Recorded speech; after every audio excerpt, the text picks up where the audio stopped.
এই মুহূর্তে যে খবরের দিকে নজর রাখতে হবে, ছত্তিশগড়ের বিজাপুরে মাওবাদী হামলা। ছত্তিশগড়ের বিজাপুরে ল্যান্ডমাইন বিস্ফোরণ, সিআরপিএফ এর গাড়ি লক্ষ্য করে বিস্ফোরণ, যেমনটা জানা যাচ্ছে আহত 2 সিআরপিএফ জওয়ান।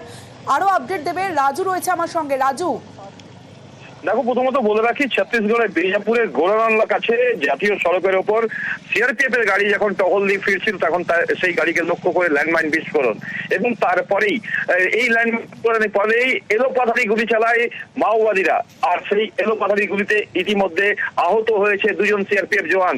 আর ঘটনাস্থলে বিশাল সিআরপিএফ বাহিনী পৌঁছেছে, কারণ জাতীয় সড়কের উপর যেখানে মানুষজন যাতায়াত করে সেই রাস্তার উপর যেভাবে ল্যান্ডমাইন বিস্ফোরণ করেছে তাতে হয়তো মানুষেরও মৃত্যু হতে পারত। সেই জায়গা থেকে সিআরপিএফ এর তরফ থেকে তৎপর সেই এলাকাকে ঘিরে ফেলা হয়েছে, এবং যাতে মাওবাদীরা আর কোন রকমের কোনো নাশকতা না করতে পারে তার জন্য বিভিন্ন রকমের ব্যবস্থা নেওয়া হয়েছে। ইতিমধ্যে চিমনি তল্লাশি চালানো হচ্ছে এই জঙ্গলে, কারণ এর আগেই গতকাল ঝাড়খণ্ডে যেভাবে মাওবাদীরা হামলা চালিয়েছিল এবং ল্যান্ডমাইন বিস্ফোরণে একজনের মৃত্যু হয়েছে। একদম এই জায়গা থেকে কারণ গতকাল ঝাড়খণ্ডে আইইডি বিস্ফোরণ, আর সেখানেও শহীদ সিআরপিএফ জওয়ান।